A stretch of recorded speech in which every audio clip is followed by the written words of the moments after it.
अचानक राक्षसों की बड़ी फौज ने सभी ताकतवर योद्धाओं को बेरहमी से मार डाला। वो मंजर बहुत भयानक था। काली शक्तियों द्वारा तहस नहस होते हुए सुंदर नगर की उम्मीद तब जगी जब ना जाने कहां से एक दिव्यात्मा प्रकट हुई। वो थे ऋषि भृगु। उन्होंने सभी राक्षसों को अपनी पवित्र श्वेत अग्नि से जलाकर भस्म कर दिया और सुंदर नगर को तबाह होने से बचा लिया।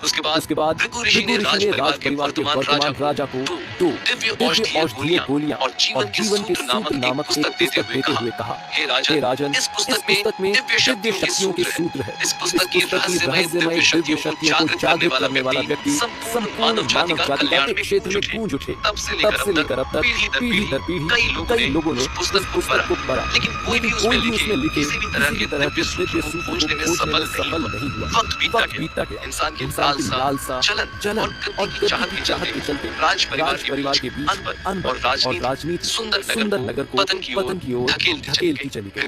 कई सालों बाद वायुपुत्र परिवार के वंशज वीरेंद्र वायुपुत्र ने महाराज बनकर सुंदर नगर की बागडोर संभाली और अपनी निष्ठा और ईमानदारी के साथ उसे उत्थान की ओर ले चले। परंतु उनके धूर्त भाइयों को महाराज की तरक्की रास नहीं आ रही थी। महाराज वीरेंद्र के पराक्रम के सामने उनके सौतेले भाई यजुवेंद्र और नागेंद्र दोनों फीके पड़ जाते थे और इसी ईर्ष्या के चलते पनप रहा था महाराज के खिलाफ एक षड्यंत्र।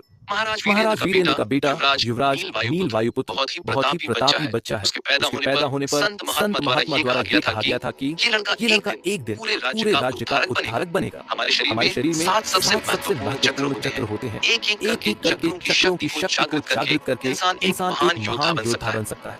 मात्र 13 वर्ष की आयु में नील वायुपुत्र अपने पहले और सबसे मुश्किल चक्र यानी मूलाधार चक्र के शिखर पर पहुंच गया। महाराज भी नील को छोटी उम्र से ही अपने साथ राज्य के कार्यों में शामिल किया करते थे। पता नहीं क्यों, लेकिन नील को कभी भी अपने दोनों चाचा कुछ ठीक नहीं लगते थे और उसे ये समझ नहीं आता था कि उनकी धूर्तता को महाराज नजरअंदाज कर देते। आज एक विशेष त्योहार के चलते सुंदर नगर में उत्सव का माहौल था। 13 साल का नन्हा युवराज नील भागते हुए बड़े से कमरे का दरवाजा खोलकर अंदर आया कि तभी उसे फर्श पर कोई घायल पड़ा दिखाई दिया। अचानक नील की नन्ही आंखों में खौफ उतर आया। उसकी आंखें फटी रह गई और वो जोर से चिल्लाया, पिताश्री! महाराज वीरेंद्र के मुंह से खून की धार बह रही थी। ऐसा लग रहा था जैसे महाराज को घातक जहर दिया गया हो।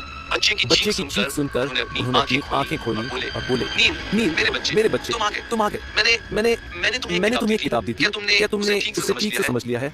बेटा नील, याद रखना, तुम हमारी आखिरी उम्मीद। इससे पहले कि वो अपनी बात पूरी कर पाते, अचानक उनके शरीर ने प्राण छोड़ दिए। ये देखकर नील चीख उठा, पिताश्री!